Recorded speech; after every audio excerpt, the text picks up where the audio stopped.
Look at that. A successful intro with somebody new on. Woo! I'm getting good at this. I should get the camera, Jordan, not you. All right. As you can see, we got Scheming Skeleton on with us tonight. Alex is busy looking at some other screen, but Yep. I told them that I was going to sabotage the beginning of this episode because guess what? An hour and a half ago, it happened. It happened. It's official. Deadpool 3. Hugh Jackman's coming back. It's going to be the greatest piece of Marvel MCU movie ever. I can't Was this believe your it. dinner information? Oh yeah, part of it. Part of it was like, God. hold up, kids. Good Put your God. peas down. We got a Deadpool 3 announcement. I can't believe it. Did you guys know this? Or did you guys see this? I knew. I did. did. Yeah, I did. Oh, No. man. Did you see the... So you haven't seen the trailer then yet, Jordan, have you? I have not. No. Okay. So it's just like... It's just Ryan Reynolds being Ryan Reynolds on the couch and talking. And then Hugh Jackman walks behind him. And he's like, oh, hey, you wanna be in a movie again, Hugh? He's like, okay, sure.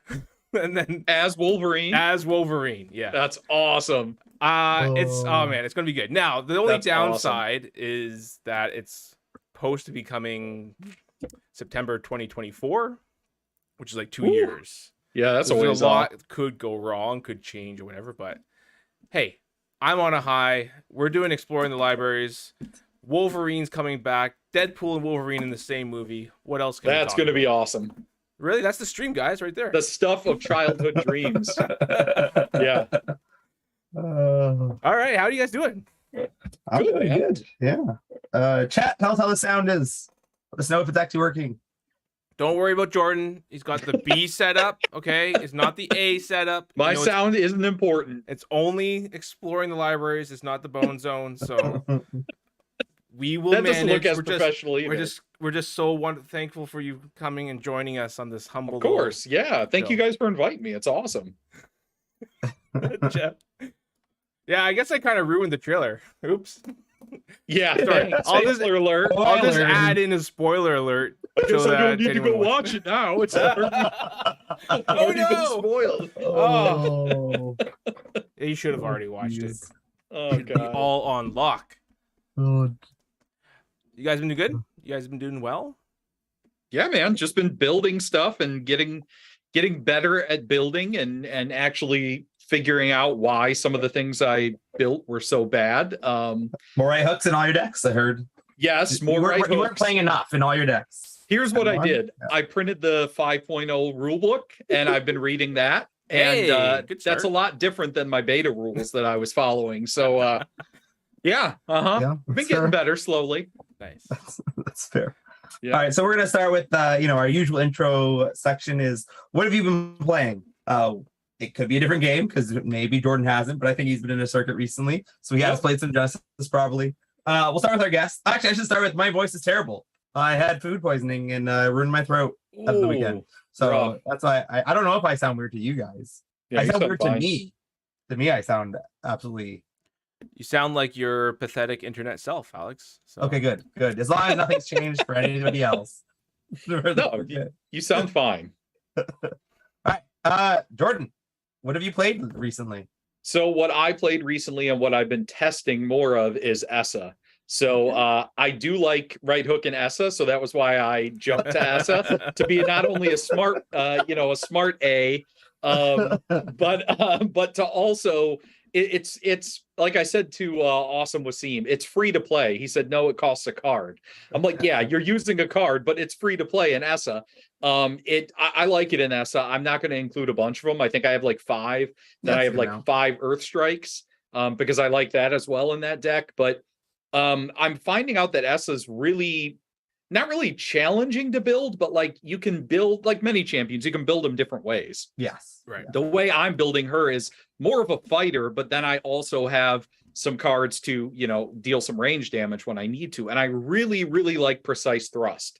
Like the Interesting. more, especially like it was totally off my radar. So kudos to Eric L and Shahanigans from the Chrono Walkers because they did that little PSA about, Precise Thrust. And it reminds me of how like some cards in Magic would have played when I was really, really into Magic. It reminds me that kind of recursion, and you know, you think it's gone, but it's coming back. And so like that immediately made me want to build Essa even more. So that's been fun to play. And Angie's in the process, Genesis BOC and T, my wife, she's in the process of building a rain deck, which she built and showed me. And she's like, what do you think of this deck? And I'm like, it's good. Could use some more right hooks.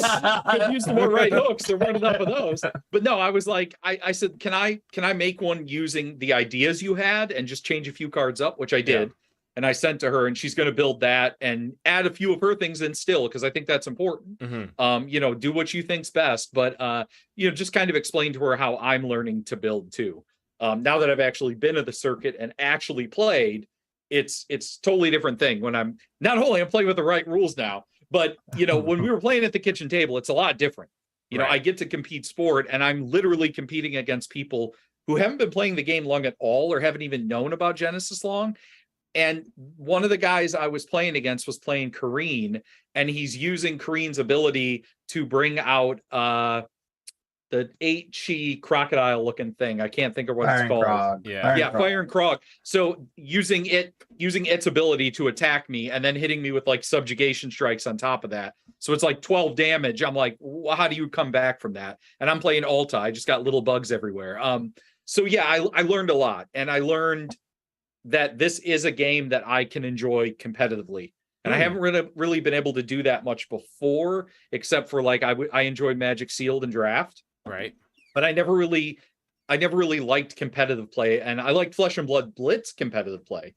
Like that was really fun to me in the beginning. Right. But then that even got too much, like it wasn't fun to play competitively. This felt fun. It felt like you were seeing such a wide array of decks that no one was just going to bring in Tashir Tigers or whatever and destroy everyone. No one was going to bring that in because other people knew how to already shut it down. And that's what was cool to see.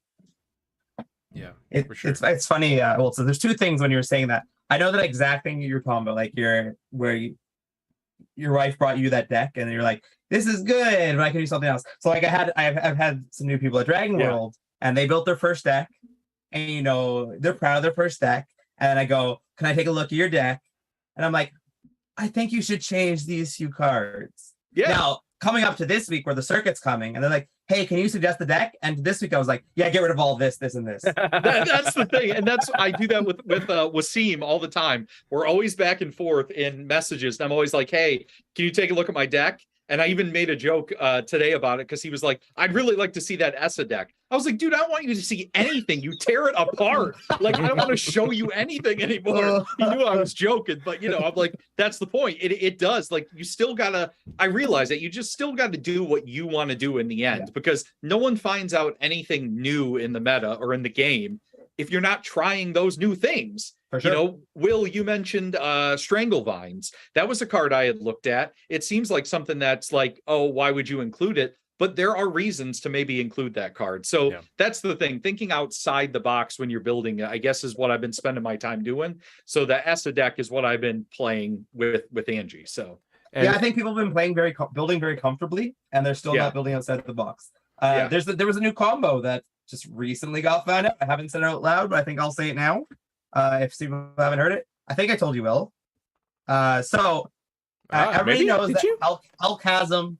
Everybody was afraid of Hellchasm for a long time. They're like, oh, you're gonna be trapped in with Hellchasm, and nobody noticed a completely different combo with it. So, have you seen cards that require a certain stat? This combo, Jordan. Yes. In the Vellum. So there's one that if you play it at the fifth stack, you just gain 8 life. Yeah. If you play a Hellchasm, it creates 4 Hellchasms. At the end of every turn, Hellchasm has a trigger. So it goes stack, stack, stack, stack. Play so there's 4 right there. You always have the 5th every single turn. That just nobody thought of this combo.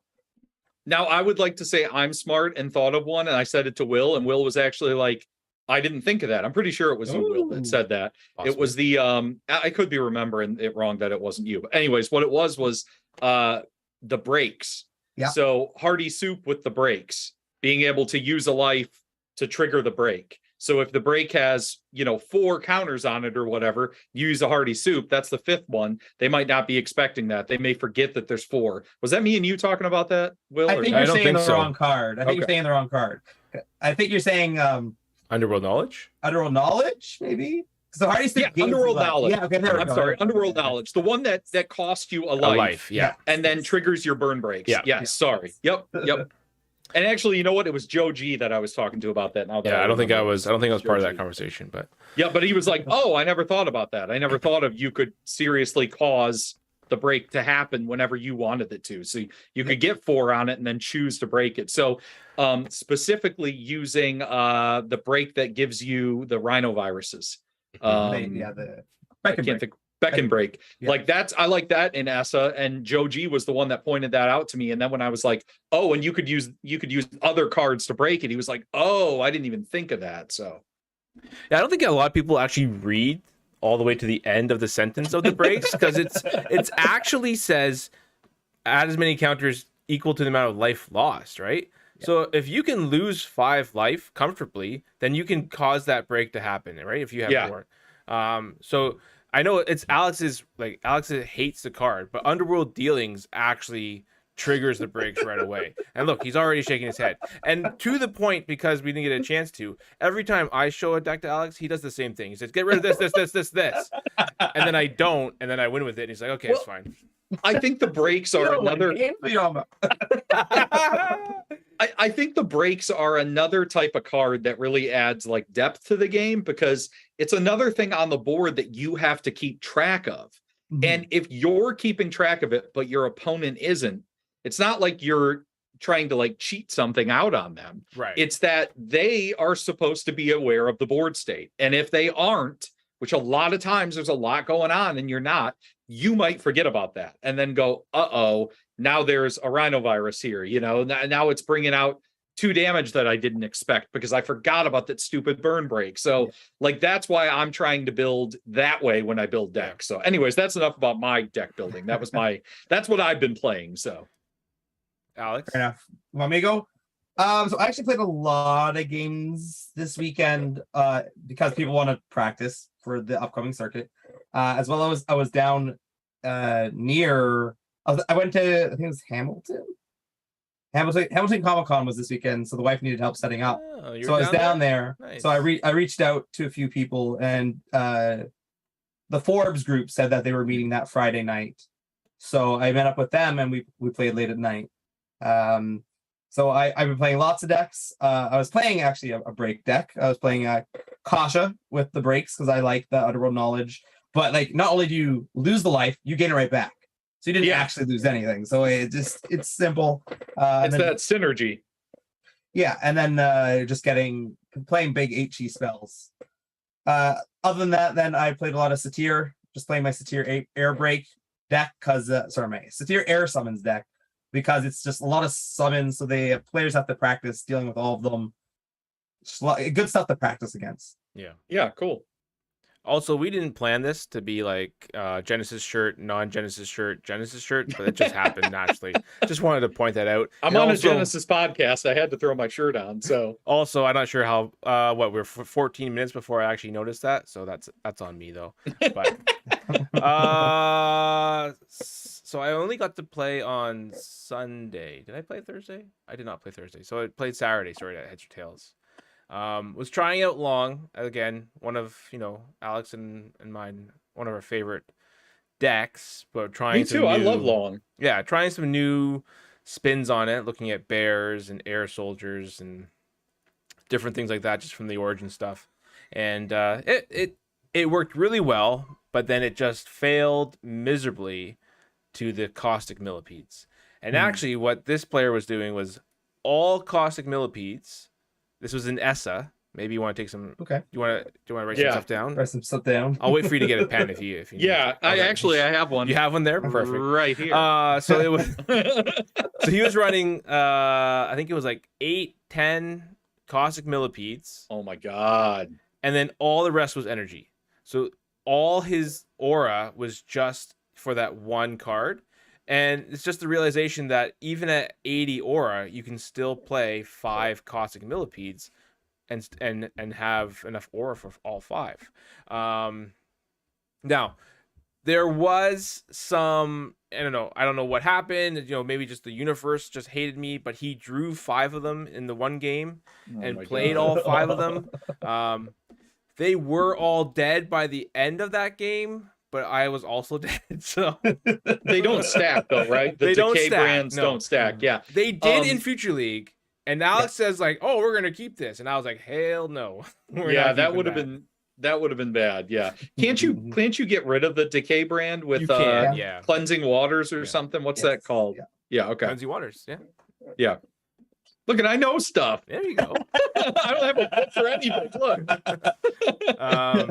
So yeah, and it was pretty rough trying to get through 5 of those because you have to answer them, right? You have to take care of the caustic millipede, but in red and yellow you just can't compete or have enough cards fast enough. So, but it was a bit rough. So I'm building along right now, but I am trying Anja Tigers in that deck just for the fun of it.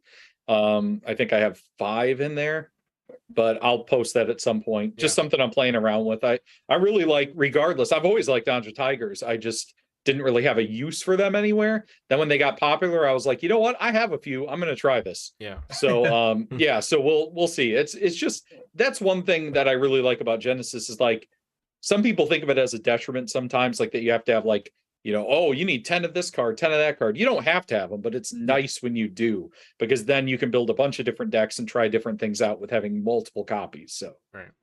It all depends on your strategy. And I think Will's been talking about this a lot with, I forget which circuit it was, but one of the circuits, somebody played like a deck of 2 of everything. It was like 25 different cards, 2 of each. And so then it's harder for your opponents to know what you're doing. Yeah. It's also harder for you to, know exactly what your strategy is. Sure. That in itself is a strategy. And totally a build style. And it is a different, like George said from Compete Sport, it is a different deck building experience. And it is more difficult sometimes to build decks in Genesis than in other games. But personally, that's what's fun for me, is trying to find the balance. I suck at math, so I go in Coliseum of Fate and I try to find the balance. So I'm like, okay, I can get rid of a 7, but then I'll also have to get rid of this if I want to add a 3 and a 4 in instead. And then that balance helps me build better decks, because then I'm like, oh, wait, I could sacrifice these 3 and put in 2 8s in place of them. Like there's always that math didn't add up, but I guess 6s, 3 6s, but that would give me 8 8, and then I'd have 2. So no, unless we have 2 cheat cards. But my point is, you can move things around and figure out what fits best. And one kind of little trick I've realized too is like, it seems like if you have between 10 and 14 chi in the 3 chi slot, like 10 or 14 cards in the 3 chi slot, it seems to balance things out pretty well the rest of the deck, at least what I've come up with. So I've always, I try to stay within that number or those numbers, and then it seems like it balances out the rest pretty well. Interesting. But I'm bad at math, so. I'll tell you this. So always deck check Jordan's decks. Yeah. Jordan, it's pretty simple. If you don't run any 8s, a 7 will always pair with a 3, a 6 with a 4, 5 with 5. Yes. I mean, I think Jeff has an easier one, right? You just run all 5s. 55s. Can't go wrong. Speaking of Jeff, speaking of shirts, which shirt is winning for the championship? Is there something I don't know about? I don't know. Yeah, I was confused by that comment too. What is this? What is this winning shirt? Is this one of Jeff's things? Like, is this a? I mean, these are championship. They're championship shirts. Yeah. Hey, do you remember Jordan being at the championship? Or no, I wasn't. Oh, okay. I wasn't at all. Weird. Joey threw this at me because I said, "Should we be wearing some Genesis shirts or something for this event at Origins?" He's like, "Yeah, here, have a shirt." I'm like, "Okay, nice. Yeah, we look professional." Yeah, I felt I earned that one, but. I competed in the championship. Yes, that's true. So, there was a vote for the new championship. Oh yes, there was a post. I wasn't involved. When was that? I remember seeing that. I wasn't asked about it. They were like, "Hey, what do you want on this shirt?" And there was like 5 random arts. I think the winning is Tsunami. Everybody likes Tsunami, but I can't really say what the only other one I can remember is Anja Tiger. Those are the 2 I can remember. Oh, That should have been the one now. how for did that sure. one lose? Yeah. People like tsunamis. A poll, But- not a vote. That's all right. So we got a circuit this weekend. You We do. coming up to Canada, Jordan, for a circuit? No, I'm coming up in November for Oh, sure. but not this weekend. No, we just found Okay. a babysitter for the championship, so Angie and I Nice. should both be there. Yeah, so That'd be good. oh yeah. Yeah, so it's at Dragon's World. Looks like there's going to be a bunch of people there. Hopefully, it'll be an interesting one. Hopefully, we get some coverage. Not sure who's going to do that or how that's going to work, but I honestly would have came up to do it if I would have had my passports. They cashed the checks. I just don't have the passports. of course. Yet, so yeah. Uh-huh. so Will you be you're going to be at the circuit? I am. I actually playing in this one, not judging. Ooh. Nice. Finally, feels But good. is this your first circuit of the year? Playing in it? Yes. Yeah. Wow. The last, The last one. I missed so many, and I almost did the 28-hour train ride to compete sports because it looked like it was going to be a party. But What's the promo for this circuit? For this? Oh, okay, nice, cool. Yeah. We had the bolt shot one at Compete Sport. I was really happy. Yeah. Oh, you wanna trade? Huh? No, I'm good. I No. think I'm good. What? Thank you. What? I got 2 George promos. I can give you one of those. Oh, Joey says we have some good commentary coming up for November. It'll be really good. Oh, That's nice. 2 goods. In I'm one exciting. Double I'm zoom. very excited to hear that. It's Now- not going to be from me. I know that. sentence. Well, you're going to be playing. You're going to be winning. You're going to be focused. I'll be playing. No bowing out this time, right? No way. And if I was commentating, it would be right hook, right hook, right hook. Oh, we need to That would be capture it. that. We should capture that as a button.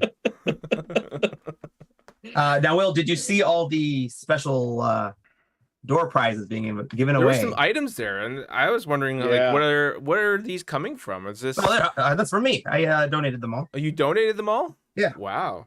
Are these Awesome. auctions that you had won? No. Oh yeah. We can go through them. We didn't prep the pictures, but I guess if you would like it. Jeez. Yeah, there were some plates, some printing plates. There were Prepped some full literally sheets. everything else. You're Oh, throwing all this at kinds me. of good stuff. Let me just post these things in the chat. I heard we can do that. Oh no, Yeah. I can't. Apparently, I can't copy and paste it. That's too much work. No, Oh my God. Well, there's some posters. Okay, It's on the can read it Discord. off. Everyone goes On to the the Discord. Discord. Go to It's the all fan there. Discord. Yeah. There's some Genesis hats. I made those the other day. I just was on Vistaprint, but like making some hats.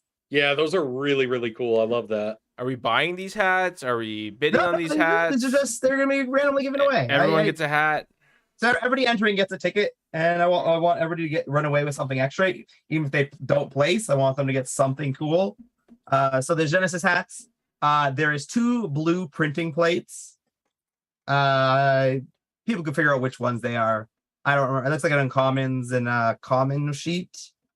Either way, Uh, that's something incredible to have. I mean, those are so cool. I have a couple more, but I think depending on attendance, like I said, I want to give everybody something. Yeah. I might throw in a few more. If you don't know how a printing plate works, when we do the printing, there's 3 different types: blue, black, and yellow. So I got all the blue ones. Sid took all the black ones, and I think the yellow ones we didn't keep because they look like piss. Literally. You literally can't pretty much see anything. It doesn't. They don't look great. Well, how much yellow? There's a couple cards that have yellow all the So way. it's not actually about yellow. It's when you blend the colors When you together. blend the to make color, what you orange, need to green. make. Wait, so they don't have a magenta plate? CMYK? They don't use a They magenta plate? do, I think. Yeah, because there would have to be Yeah, I cyan, think they magenta, do. yellow, black. Yep.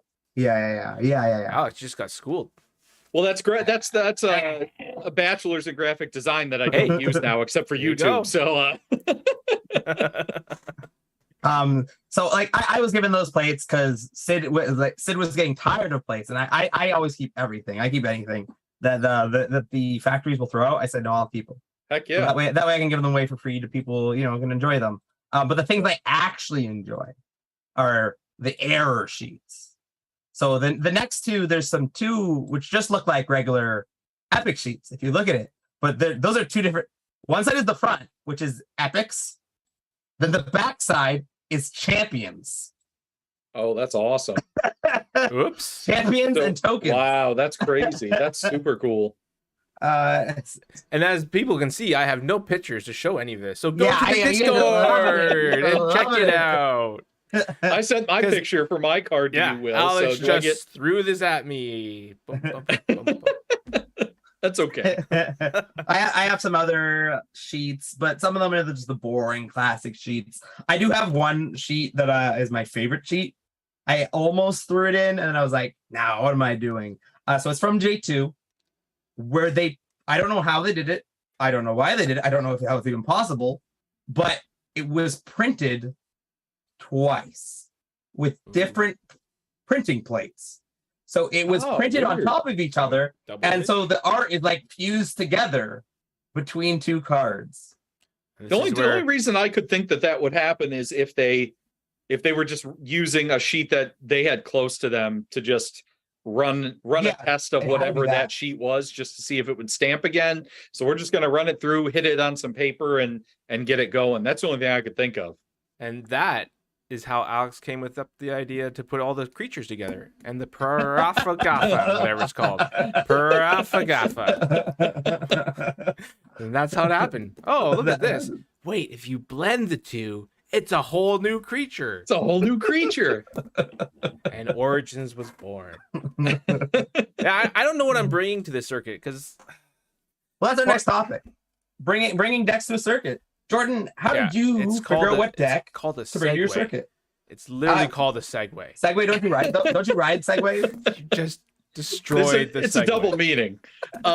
So I brought Alta, and I think, honestly, I don't think my Alta deck was terrible. I think I was terrible at taking the deck and actually making it perform. I will say that I got very unlucky my first game, the very first round of my first game. It was a double epiphany, handfuls of bolt shots. Game was over on the second round. As soon as so he had priority, as soon as it passed, game was over. Wow. It was literally that quick.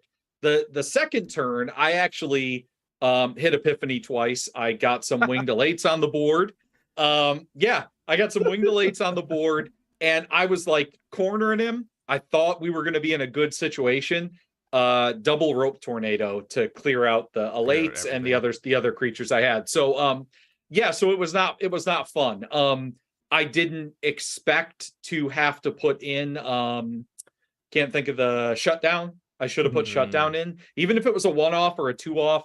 I had him in my sideboard, but as the guy I played against, Zach, he's a great kid. As soon as we went to second round, or second game, I mean, we forgot to both sideboard because everything went so fast the first game. Really? And we were just like, let's keep playing. And then I'm like, I should have put this in. I should have put that in. I think the Alta deck ultimately was going to be good, but it taught me what I wanted to build, which was this Essa deck. Like it helped me throw some things in that I'm like, this will work good in Essa, like the Beck and Breaks and Millipedes and things like that. So yeah, we'll see how it goes. But I think keeping the pressure on them, like you said, with Millipedes, and then having some things that are fatiguing them is that's kind of the path I'm heading down with this deck. Yeah. But I also want to throw in some earth things that might trip them up if they think that it's only focusing on, fatigue and Millipede. So yeah, I think this debate's been going around a lot, right? Like, where is fatigue and what is fatigue? And I think design played it fairly close just because they weren't sure, or through testing. It's no Avum Exodum. No, it's better than that. So, Jordan, do you know what Avum Exodum is? I don't. All right. Wait, is that the one with Kendra, like grabbing someone's head? Yeah. So that was the design team before I got on's first attempt at fatigue. That was what? Was that a 6G that mills one card? Just looking up. I can't spell Ava. Blah, blah, blah. Ave Maria. 5G, isn't it? 5G? It's gotta be a 5G. Yeah. Yeah, well, like George doesn't like them. George is like, they're pointless. But I'm like, no, in the right deck. 7 or exert. Yeah, 7 it's or like exert. A mental game. It's like a mental game you're playing with people, because they're like, I got this many cards that I'm going to be able to use. No, you don't. Now 8 of them are gone. So it's really a mental game. Yeah, at the end of the round, if you have dealt damage to a champion this round, then they send the top card to their timeline, to their memories. So back in the day when the first designers of Young worked on this game, they were afraid that one card being milled would be too strong. Yeah. And then I came along and said, slap 8 onto it. Add a 7. Add a 7 to that. And then there's still debate if that's good enough. Yeah. Yeah. I think it catches people out, but I think there's so much movement and invasion now. Like you can't be in close. Like you have to be hitting from far away if you really want things to catch people off. Because then they'll be like, do I move out of this? Like if I move now, I might not be able to move the next time. Or if I move closer to you, maybe you have something following up, right? But my thing is do you have that evasion in hand? Mm-hmm. Because if you don't have that evasion in hand, like in Magic, you can trick people out to playing the thing that they didn't want to play or that they don't want to play. And then at the end of the game, if they did that the whole game, then they're holding on to a bunch of garbage. Yep. Or they've dedicated studies for a bunch of stuff that didn't work out the way they planned. And then you have the cards in hand that you need to do it. Now, this is all in theory. Right. But I'm just thinking of in the past when I was really into Magic, that's how I would build things. I would do a draft or a sealed event. I would take the cards people wouldn't think I was going to take. And they're like, well, why would you take that for this deck? Well, because you're not expecting that. So. Sure. Yeah. I agree. You said you played Alta, but why did you pick Alta? That was sort of the question. Why did you bring it? 2 reasons. First of all, I liked her artwork. I liked her style. Number 2, which I'm a big like theme type person. I liked her theme with like the electric damage and all that. But I also like Millipede. And in the games that I was playing with Angie, the games that we played wrong, but at least we were following the both set of wrong rules. Millipede was really strong because it kept someone on their toes. You're always ticking. And even that really good deck I went against, that Kareen and Fire and Krog deck, or whatever was it Fire and Krog? Is that Yeah, Fire and Krog, yeah. Yeah, those two, like even that deck, once I hit him with Millipede, like every turn I was running away from him. So I'm just kiting him around the board. And like it felt like when I played a hunter in World of Warcraft and you would take a monster and kite it around the battlefield. That's literally what I was doing. He could not get close to me until finally he was able to get close to me. But like for the longest time, I kited him around, and that's what was fun. Yeah, he did not touch me until he killed me. Yeah. So, until he killed me. Yeah, so I don't know. Like, so obviously, this is a Canadian circuit. So there's a bit of like, there's lots of players who've been playing for a long time, but they're Alex's players, or the players who like play with Alex all the time. Yeah, right? you don't need to worry about them. So like, I don't know. Some of them even just take Alex's deck from his bin and just I'll play this. But unless the Germans come in, you might have a German invasion into the circuit. That'd be great. I mean, that would be awesome. I still think about some of the gameplay there and some of the stuff they did. I just was really impressed overall with. It's real tight, really dedicated, really quiet, really focused. Like, I mean, that's the opposite of Compete Sport. I mean, all the circuits that we've seen, I have to like. This is actually like. So I was judging for a while, and I was watching a lot of games. But when you're judging and you really want to play, you really just focus on the fact that you are not playing, and then it's like, well, I should just play. So that's aside. But now that I've been watching it on like a screen, Genesis is actually fun to watch. Oh, right? definitely. Like, it is good to watch. Do you think we don't play our own decks? Of course you do, Steve. That's a joke. I'm making a joke. I know people play their own decks at Dragons World. Steve is actually one of the people I'm most afraid of for this circuit, because he's been playing. I believe Steve has been playing longer than I have, but I'm not entirely sure when we both started. Yeah, you're roughly around the same time. But he is a fantastic player, and although we don't get to play very often face to face, because I just don't always make it up to Brampton, I hope we get to play this time. And if I lose, it will be because I've lost to a fantastic player. But and then there's the rest of Dragon World. Oh, you have more than one person there? Where were we? Oh, we got sidetracked. decks that you guys were going to bring to the Oh, circuits. the decks, yes. Yeah. So I don't know what to bring, right? So I can bring a whole bunch of things. I did a whole stream showing all the decks that I think are worth bringing. But do I go in and look at and be like, hey, I'm really trying to win this thing and just sort of try to, steamroll over people? Or do I try something, like this circuit is important, but we also have the championship in a month or two. So maybe I need to test something that's on my list in a actual competitive setting. So like, what goes through your mind when you're bringing a deck to a circuit or a tournament, Jordan? Well, honestly, my biggest thing has always been to have fun. Like, yeah, even I can honestly say, even when I went to LGSs, when I played Magic a lot, draft and sealed in the past, I wouldn't like try to go to an LGS that was where I was the new guy. I didn't want to go in and like blow people out. And I went to one LGS that was like that once, and the owner was like a super jerk.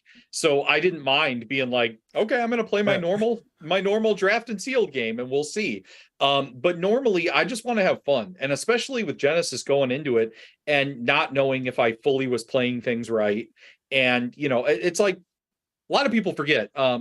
We're all busy outside of this stuff. This is something I do for fun. This isn't my full-time job. So when I get a chance to play at the kitchen table with my brother and teach him, or when I get to play with my wife, that's the only time I've played Genesis. And someone made the comment like, oh, you've only played like 10 games of Genesis. Yeah, you can play a very small amount of games of an actual card game and still enjoy deck building, theory crafting, learning the game, being a part of whatever that game is. And that's what I feel like I've done with Genesis. 100%. Whereas with Flesh and Blood, I was like balls to the wall immediately, going to events, doing this, doing that. And then the whole like feeling changed. And then I wanted to get back into just I want to play what is fun. So I brought to Compete Sport what I thought was fun. And I brought to Compete Sport a deck for George to use that I thought he could win with. I was wrong. I'm gonna, George doesn't watch this, so it's okay. Hey, now, I'm gonna give you a little shit, because when you give somebody a deck, you gotta tell them how the cards work.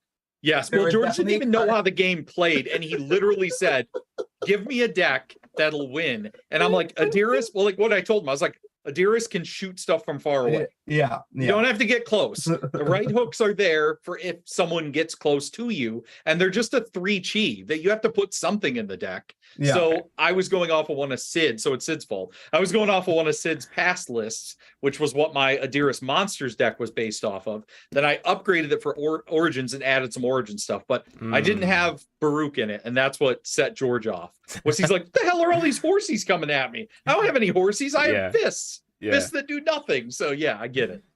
So that is one of the things, right? Like, so because this obviously in your Discord we had a bunch of talks about this, but basically, right hook, when you're using it because it's free, or you're on the rate of 1 energy for 1 damage, then it makes sense, because you are getting in close, you're wanting to deal extra damage. Maybe you're holding it for a couple quick jabs in because you want to set up for the next turn or whatever, the next round. But when you're paying 3 energy to deal 1 damage, and you technically don't need to be in front of your champion at all, because you fling fireballs from across the arena. Yep. The right hooks definitely work against that champion's design. Now I understand the balancing of it and bringing in an energy card when you have these massive creatures that you're wasting all your aura on. Well, it's a good lesson. Funny. It's a good lesson for new players too, because if you think about it, I didn't have a lot of experience playing. I was theory crafting things. I'm looking at a deck Sid built. There were left hooks in it. Right hook is better than left hook. Correct. Okay, let's put a right hook in. That's my brain. That was my brain. Right hook is better than left hook. And your brain's not wrong. Exactly. But it's the same thing with like adjacent. Adjacent screwed me up. Adjacent in the real world is left and right. Adjacent in the Genesis world is left, right, up, down. I learned that at Compete Sport. Yeah. So like there's just simple things that I'm following old rules or not asking the questions I should have asked. So I guess it was a really good way for new players to see, like, even someone like me who has covered Genesis for a while and is really into the game can literally at the base have your perception of the game all wrong. Right. And then when it gets flipped and you're like, oh, well, now I see why I was playing wrong. Now I see why I built the deck this stupid way, like, so, and it's not that I'm stupid, but it's I guess that you beat yourself up about this stuff. Yeah, no, we all do that. But. Yeah. And then then you're like, oh, well, now I get it. So, Yeah. And that's really been helpful. And I think like a lot of other people seeing someone like me who has been creating content for it and into it are also seeing that, oh, well, he's not perfect. Mm-hmm. Like he made a mistake too, or he's making mistakes too. And that's how we learn. We all learn by making those mistakes. So everything you do after you've built the deck and play it and have fun with it, I do before I even enter the tournament. Right. So Sure. I'm at that point where it's like, so on screen right now, I have my Minot deck that I've been sort of toying with for like the last 2 weeks. Right. Yeah. I've been switching things in and out. I had creatures, then I took the creatures out. And then I have, decided to go more in the caster. I myself am very much a summoner where I like to have a creature or two, right? But the creatures just felt like they were off or something wasn't working right inside of Minot. So then I kind of went full on, a bit more caster with a control piece, right? Sort of this board control, sort of a traditional control style gameplay, which is powerful. Like these cards that I have in the deck are very powerful, but kind of like to your point, will I have the right card when I'm getting burst down or Baruchs are coming after me or, whatever the thing is or caustic millipedes. So I called Alex on the way home tonight. I was like, that deck I built, I just not feeling it. It's not working. And that's just sort of where I'm at. Right. And it's like, and I told Will it didn't matter what deck he played, he'll lose anyways. Thanks, Alex. You don't need to worry about it. Well, have I ever told you that you're a really good friend? But listen, that's the fun part of building decks in general, but specifically in this game is here's a perfect example of what you just said that I can completely see where you're coming from. Every night, you can ask Angie, I'll borrow her laptop and I'm on Coliseum of Fate, messing with my decks, trying to see what I can make better. And I went back today and looked at a Shun deck I built 2 nights ago that I sleeved up because I was like, this deck is kick ass. Awesome. Then I go back and look at it and I'm like, what the F is this? Why did I put this in here? I'm like, why are there 6 burn breaks? What the hell was I thinking? But the thing is, you take that and you go back and you give it a day or two. Mm-hmm. If you're constantly changing it and updating it throughout the day, you're not going to get into a good place. You're eventually just going to get, especially in Coliseum of Fate, you're going to get to a place where you're just balancing it to 250 and going, this is done. I'm done. Yeah. And that's where, you're right. That's where you get to sometimes. So it's a question of, do you try to do something? Because this is the last circuit. We've seen a lot of decks come through. We've seen a lot of Kuns. We've seen a lot of Tashir Tigers. We saw some Nubias. Idris still hasn't won. Did they win one? No, they still haven't won one. Idris is so good. Idris is so good. So I'm like, okay, do I try to? Is everyone watching the circuits? Is the meta actually shifting? Are people preparing for this? And can I prepare for those decks, or do I need to try to bring something brand new? Right. Well, I'll tell you who is watching it is Germany's watching it, but I'll tell you who else is.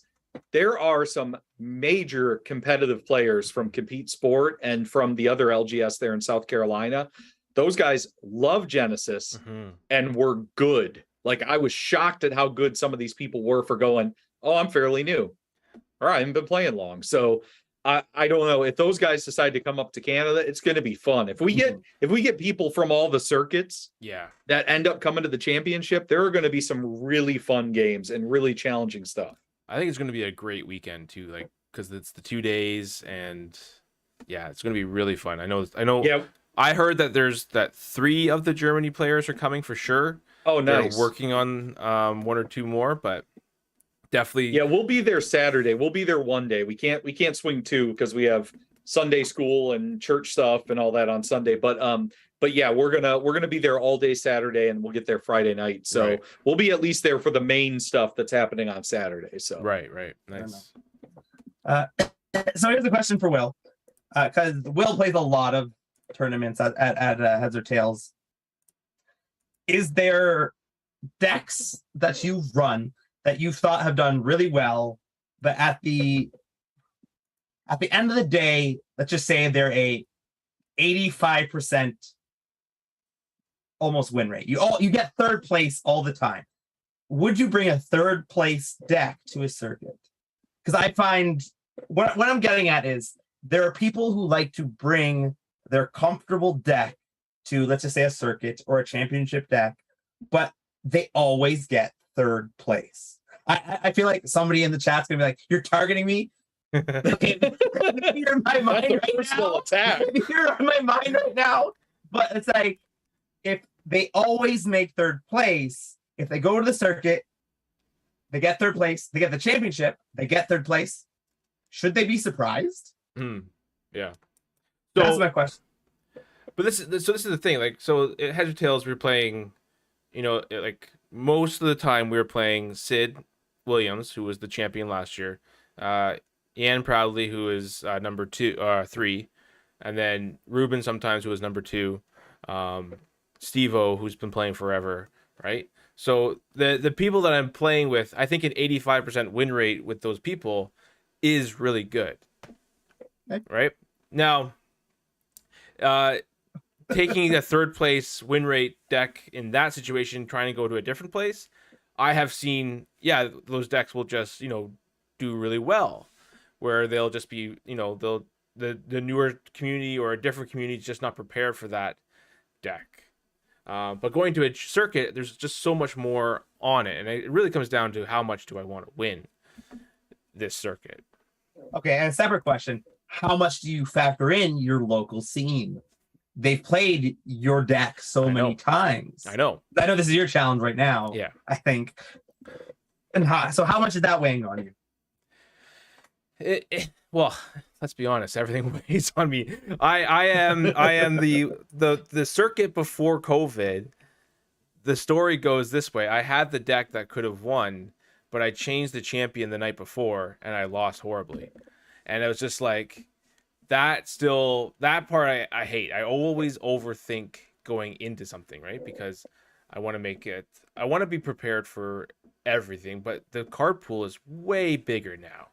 And there's so many good cards in Origins that it's really hard to be prepared for, say, everything, right? Because someone else might just be really comfortable with their deck, and we know now, and Jordan, you've seen it firsthand. Sometimes, even though you can have as many cards as you want in a deck, you can still have a really bad hand.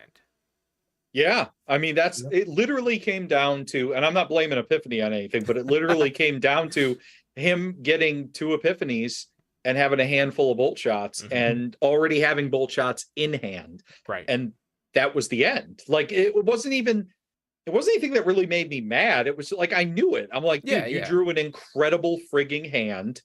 You put the pressure on me round 1. It just happened. Like, and I said this to him too. I said, like, I've never been the person to get like mad when I lose. I've never really cared about that.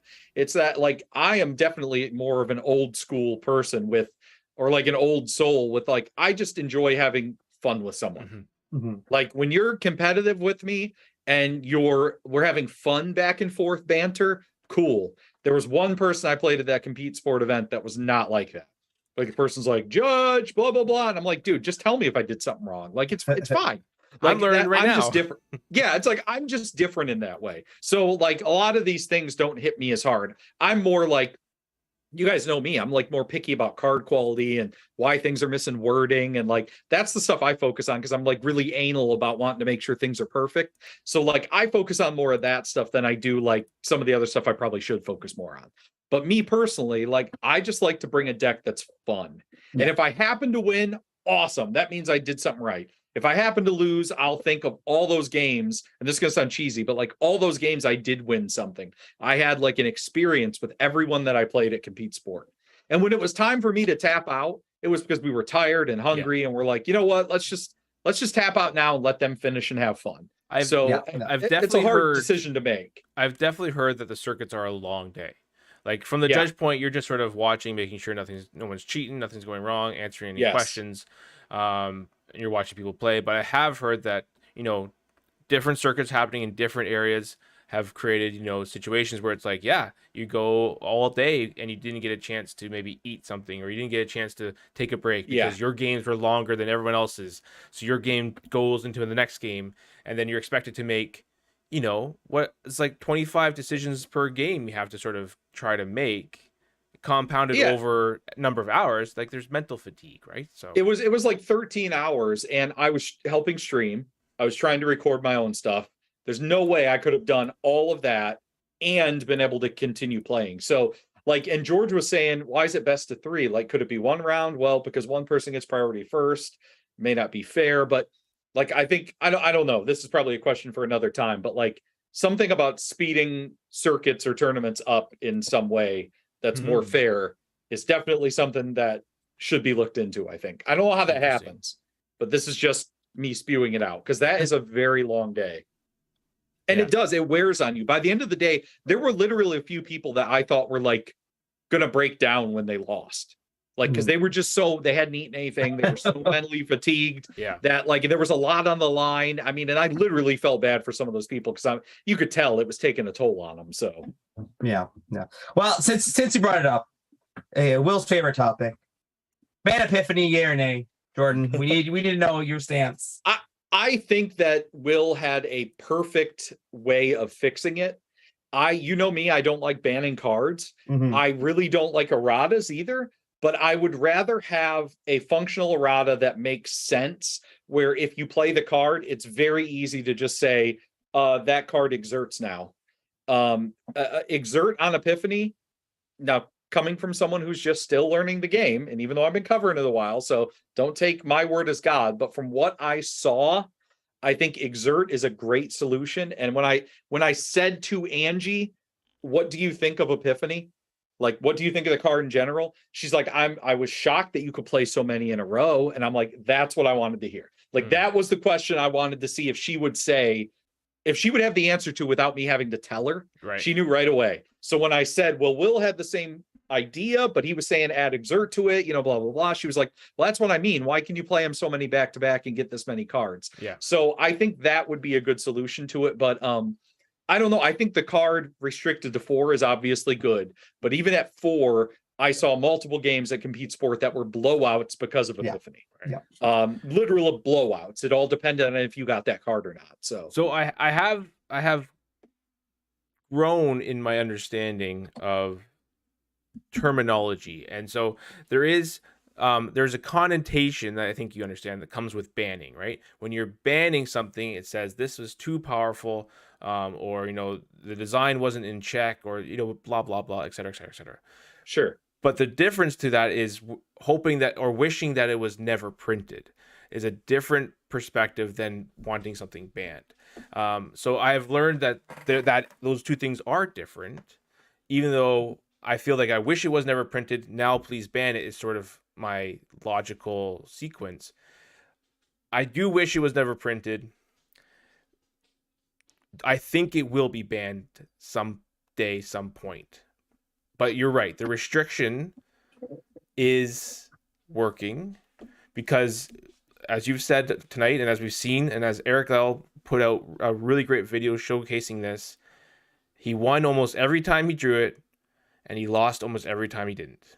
Yeah, it is very much like, I put everything in video game terms. It very much is like a glass cannon build. Yeah. Like a glass cannon in a video game is when you have something that you can't get hit or you die, but you can also pretty much one shot anything. Yeah. And that's fun to play sometimes. But you've said it before, Will, too, that if you take those epiphanies out, are there other cards you could have fit in there? Like Malefic Impalement.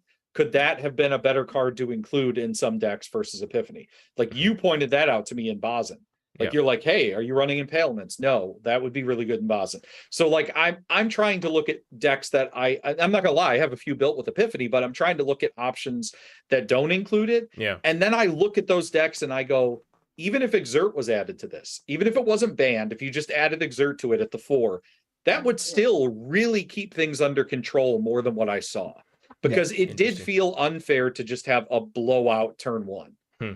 I mean, as much as it didn't like make me mad, I literally laughed about it. I'm like, dude, you destroyed me. Like, but it didn't feel fun. It reminded me of early Magic when no one knew that cards like Lotus and stuff were good. And I'm a 10-year-old Jordan playing up against kids that have Lotuses and Moxes. And here I am playing with like my Horsies that do 2 damage. And this guy's drawing a million cards and playing a million things. So I get it. Like, and from a new player perspective, someone coming into the game, that they may look at that and that might be a turnoff. Now, do I think this is like, you know, the end all be all? No, but I don't know if just banning it outright is good. I think maybe making an adjustment to it and then seeing how it plays would be good. Yeah. And banning does requires the evidence, and the evidence isn't there. And yeah. But we got 4 minutes left. Let's stop talking about Epiphany. Let's get. I thought this was a Bone Zone episode, isn't it? It goes for like 3 hours. Yeah, it goes on for like over an hour and 3 hours, whatever you want. All right, that's enough Epiphany talk. What do we got? We got promos. Which ones? Promos. Which one? Oh, let's talk about the most important one. Jordan Scheme Skeleton. Boom! On the internet, officially, first time revealed right here. No, definitely not anywhere else. I opened Christmas presents like months beforehand, so there's no way I was going to keep this like secret. Yeah, no way. Here's your Christmas gift from 3 months ago. Yeah, I already opened it. Nice. But yeah, right, what do we got here? This is the Call of the Bones. Call to the Bones. Wait, yep. Isn't that up there? Yeah, it's now Call there? to the Bones. So do you want me to tell since we have 4 minutes, do you want me to tell the quick story about it? Go for it. Okay. I'll hold my breath. Long story short, I drew a picture for my brother years ago he was writing a story called The Black Skeleton. I drew a picture. That was what I wanted my logo to look like for my channel. I sent it to Damian. He was like, that's really cool. That gives me a great idea. He came up with what you saw in the background. That playmat. So that's my channel, art and everything. Well, then around the same time, I was talking to Sid and we did a Halloween episode where we were talking about ghost stories and Haunted Castle Gaming and why he has that name for it. And then I reached out to Damian. I was like, hey, could we work on something? Nice. Damian's so nice that he was like, I like your artwork. I like what you're doing. Let's collaborate. Sid said, let's do a Halloween promo, but that was before we, obviously knew there were going to be Halloween promos like the Death Eater now. Right. So what Sid decided to do was I get half, Damian gets half. I give them to my patrons. I give them to people who play against me at, the championship or any events I'm at. And then we're going to have other cool things. Like we're going to do a ghost story contest at some point where I'll give some away. And then I also have some promos for my channel that is artwork that Mario did. That's like a pumpkin scheming skeleton. And I've been posting stuff about that on my channel, but I'm going to do like a Halloween video that my brother, actually the author, he did the voiceovers for. So that should be really fun. But yeah, so that's my promo stuff. But let's talk about, with the time left, the promos that Haunted Castle Gaming has. Sorry, that's what I'm excited for. There's articles for those. Those people can read those articles if they want. I have those pictures. What? Put all the pictures up. But there's more. I'm finishing signing up for Jordan's Patreon. 1 second, please. I just have to go on, sign up because I want this promo. You don't have to do that, but I appreciate it. Thank you. I already clicked pay you. So I appreciate it. Thank you. We need to talk about that thing behind you, Will. See that thing behind you? The scheming skeleton thing behind you. Now, the beside it. We don't got time for these shenanigans, right? Will. That's the one. Well, so it was at Origins. Jordan gave me one. He gave one for the playmat. Yep. And it was my job to get it back to Sid. And I think there's some other tokens and whatnot. Yeah. Now, it's never made its way back to Sid. And I told Jordan this today, and he laughed. But I didn't say the full story. It never got back to me. Oh, no. I think I left them in Will's car. Will, do you have my things? No. I don't have it. So they're gone. Well, listen. I don't know where they are. Well, listen. Good news for you, Sid. Good news for you. I have 2 playmats left from that print. I have one that's on my desk, and I have a spare in this cabinet right here. So I will have a spare playmat for Sid. And I told him he's been a patron forever. So I have the promo cards that he may have missed out on, and I will bring that stuff to the championship. So even though Alex is a complete failure, I have spare stuff for Sid. If it makes you feel better, Jordan, I still have stuff from Nerd Girl for Sid and various other guests. I have not given him anything that he's heard from anyone. Poor Sid. Meanwhile, this is I'm why sending... he holds things for other people, because he doesn't give those things out, because it's a chain. Alex, if you give him stuff, then he'll give us stuff. I give out stuff. I give out stuff. He doesn't. Speaking of which, I'm putting the promos up. I should have shipped it with my wrappers. It would have been about the same price. Anything to Canada. I shipped all my wrappers to Canada. It was like $25. I'm like, thank God that part of the recycling program is changing. That you can now, we're going to have partners in the US to send it to. Because I didn't mind doing it because I wanted to be a part of the recycling program. But then I'm thinking, how much gas did this involve getting the packs to Canada? And like, oh my God. So I'm very happy for that change. So were you part of all of these Death Eater arts and you chose one, or? No, so Call to the Bones was the only one that I worked on with Damian. And then I paid Mario for a piece of artwork that is just specifically for my channel. Right. The Death Eater promos were all just different ideas that Mario had, from what I understand, from the Death Eater. And correct me if I'm wrong, Alex, but this is from what Sid told me, that they were, sketch versions. He decided to finish them all to have different options to view, and they chose the one Death Eater, and that just happened to be the one that was my it wasn't even a Patreon promo. That was my content creator one. I paid for that one. Yeah. So that was the 24 Origins, and that's why you got that specific. Yeah, that was my Origins. Yeah, exactly. Nice. So that wasn't like any kind of favoritism. We're like, oh, we're giving you this one. Like, they thought that one fit me well, and that I chose a Kickstarter promo. I paid for the thing. I got those. The other ones are all going to be Halloween promos. But like Sid said, we didn't know we were going to do all these Halloween promos before we did your promo. So it was kind of a weird situation to be in, which is why we were trying to think of the best way to get these cards out to people, the Call to the Bones ones, without making them feel like, oh, you have to pay Jordan $3 a month. Like, there's going to be other options. You can too. You paid me $10, and I appreciate it. You'll get bonus cool stuff. Wait, I only have to pay. Oh, I clicked the wrong button. You get too late, buddy. But there's extra cool cards and things that you get. I try to make it really special, and like the money I make from Patreon goes back into the channel, which you guys saw. I bought a camera, I bought all kinds of other equipment, but it also goes into printing these tokens and stickers. Like, that stuff is expensive. So like, a lot of it is just me kind of balancing out what I've already spent. So I appreciate it. The support's huge. Nice. We did have a couple questions like just as we finish up here. Do you think there should be a max card per deck, so you can have only so many copies? This has been Cardboard Cohorts. This has been around for a while. I think for next week. You want to do a full topic? We can talk about it more. This has been around for a long time. This idea of having something other than just the cheese system sort of controlling and balancing the game out. So yeah, let's talk about that next week. And I saw foil anime Idris, and that's all I need to know. The anime promos coming back in the recycling program is a really cool move. As foils. The recycling program changes in general, from what I read, outstanding. I'm going to do a short video on it this week at some time, just talking about my feelings on it and why I think it's way better than it was a week ago when I sent my stuff in. So way better. Plus, there's a whole bunch of OP promos. These are things that, longtime players, new players, these are things that we've come to expect from other games, or things that we've asked for. And we're finally getting some confirmation that, yes, our voice is being heard. People are hearing what we're saying. And they're putting out different alterations of cards and a couple of alternate arts of cards, which is really cool to see. So we got some things it feels more special than just like an extended art or something. It feels like there having the alternate artworks is so much better. But like, I like the extended stuff, but having the alternate options too, so cool. I mean, not to take up more time, but when I was at Compete Sport playing people and they're looking at my deck, they're like, what's that dedicated studies from? What's this card from? And I'm like, oh, that's from beta. And they're like, holy crap, I didn't even know that existed. So, and like, this is alpha. What? Alpha? Like, people really, really thought that was cool to have the original card. Wow, So yeah, it was awesome. Except if you look at an alpha or beta cog restrict, then they'll be like, "Ooh, what's that card?" That one is rough. That artwork. That one is a little rough. That one's a little rough.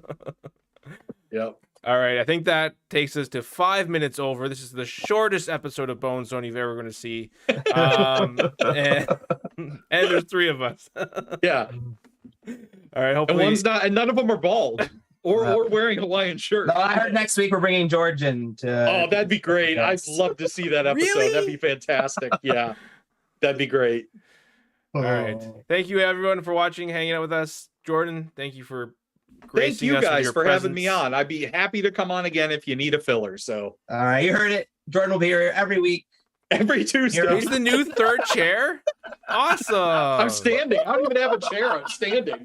Yep.